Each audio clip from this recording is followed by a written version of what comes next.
Урматтуу туугандар, ушу ич көңдөйүндөгү курсакка массаж жасаганда кайсы точкаларды бассак, биз ошол органдарды кантип ошолорго жардам бере турган точкаларды көрсөтөйүн. Эми бул сөзсүз түрдө эле мына мен бул жерди чийип койсом, сиз ушул жерди карабаңыз. Бул мунагу көрдүңүзбү? Мунагу областты сиз мүмкүн бул жерде басасыз, мүмкүн бул жерде басасыз, мүмкүн бул жерде басасыз. Көрдүңүзбү? Ушул бир деген областтын кайсы жерде оору пайда болсо, ошол жерди басасыз.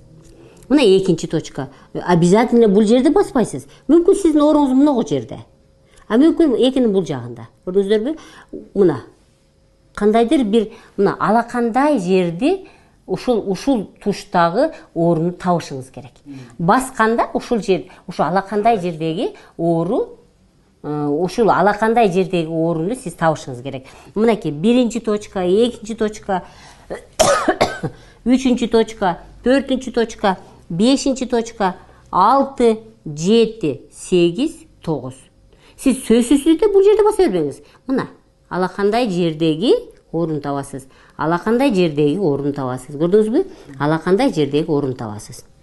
Демек, висцерал массажы, эми мен мындан кийин курсакка массаж жасоо деп айтамын. Курсакка массаж жасоо бул ушу курсактагы органдарды түртүп, биз ошо курсактагы органдар азыр баары мындай жыйрылган абалда турат да. Ошол курсактагы абалда органдарды биз мындай түртүп турсак, нерв ойгонот дагы, анан бул органдар мындай жазылат да. А жазылган жерде кан айлануу жакшы жүрөт. Эң үчүн жакшы болуп калып атат. Ал жыйрылып, нерв жыйрып, боль берип атат. Жана жыйрылган жерге жакшы кычкылтек барбай атат. Ошон үчүн ал болевой рецепторлор ошого жооп берип, боль берип атат. Эгерде биз ошол органды түртүп турсак, нерв кой берет дагы, орган жазылып, анан ал жерде кан айлануу жакшы жүрө баштаганда эле оору кете баштайт.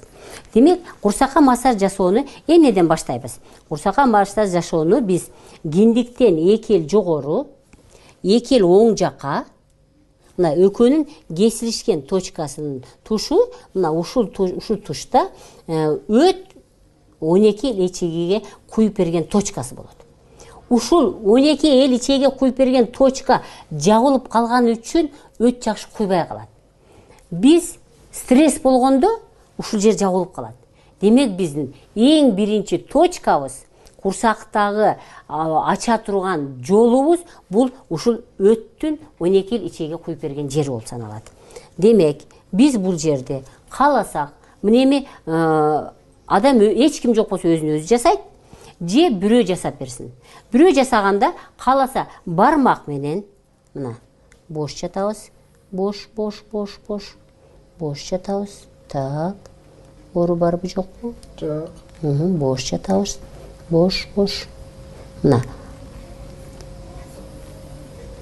Ар бир жерге канча мүнөттө? Анан точкалардын кайсы жерлерге коюшубуз? Демек, ушул точканы биз, ар бир точканы биз 1 минутадан басабыз. 1 минутта кааласаңыз мындай басып туруңуз. Кааласаңыз колуңуз менен мына түртсөңүз да болот ошол жерди мына. Мына. 1 минута ушул жерди биз массаж жасап турабыз.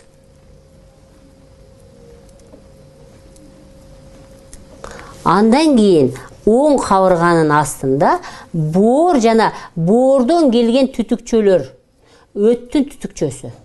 Ушул жерлер дагы кызарып, шишип, жакшы кызматын аткарбаган үчүн биз ушул жерди дагы бош жатабыз. Бош.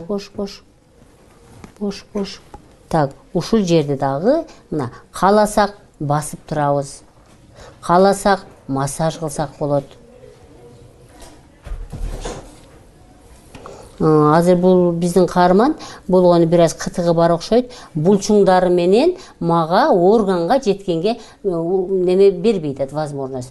Мүмкүн өзү үйдөн ушу мына булчуңдар өтө катуу болуп мага возможность бербейт эт да. Мына эми азыр бошотту мына кичине. Мына эми бошотту кичине. Так, экинчи кабырганын астыгы. Үчүнчүсү бул эки кабырганын ортосу. Кааласаңыз мына мындай түртсө да болот.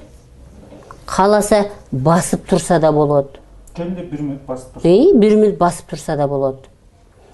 Эми азыркы мезгилде көбүрөөк кол менен чоңураак жерди алып массаж кылуу көбүрөөк жакшы пайда берип атат да. Мен көбүнчө хроникалык ооруларда, өнөкөт ооруларда ушу басып тургула деп айтчу элем да. Азыр эми практикамда мен эмнеден көбүрөөк жакшы пайда көрүп атышат? Мындай ошол областты чоңураак жерди алып, мындай чоңураак массаж кылган көбүрөөк пайда берип атат.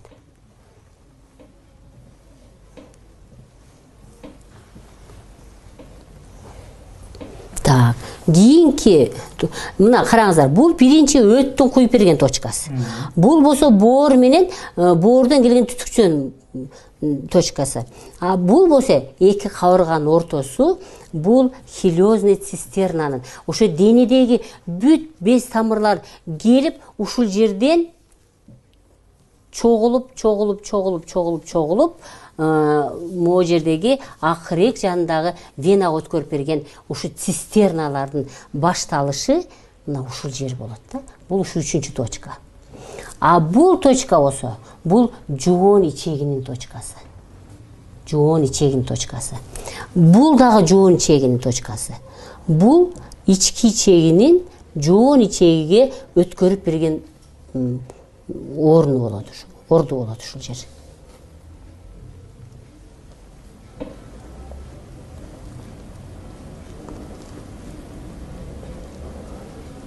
Так, бул жоон ичегинин сигмовидная кишка деп коет.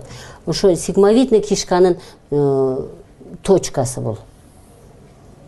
Бош жатабыз. Сен мага неме бербей атасың? Булчуңдарды. Ордуңбу? Же кытыгың келет а? Ошо мына кытыгы келгендигинен неме болуп атат да? Мага бербей атат возможность. Так, бул эми эркектерде эркектин эффектик орган, аялдарда аялдын органынын точкасы болуп эсептелет. Киндик бул ички чеги болуп саналат. Киндик ички чеги. Ичи ортого. Киндик бул ички чеги.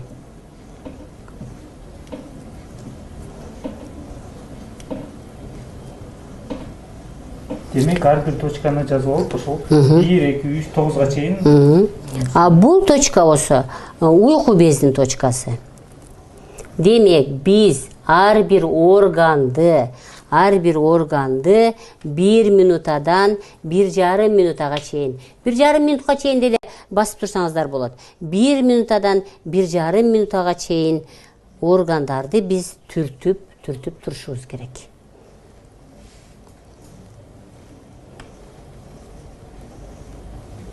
Мына ушул 9 точканы, 9 органдардын 9 бөлүгүн курсакта массаж жасоо биз өпкөнү кичине болсо дагы диафрагманы түшүрүп, өпкөнүн дем алуусуна өтө чоң жардам беребиз. Өпкө жактагы без тамырлардын бошошуна жардам беребиз. Ички органдардын без тамырларынын ичинин бошошуна жардам беребиз. Ошондо эжекеси эмеден бул жөтөлгө дагы пайда ошондо. Бул жөтөлгө да пайда. Бул нерсе абдан азыркы мезгилде биздеги вирустан жабыркаган туугандарыбызга абдан жөтөлүнө жакшы жардам берет. Этажом выше дейт профессорымчы. Много жерби? Демек сен курсакты кармаш керек. Курсак. Албетте өпкөнүн өзүнүн дагы точкаларын жасаса болот. Ал эми лимфа массажга кирет.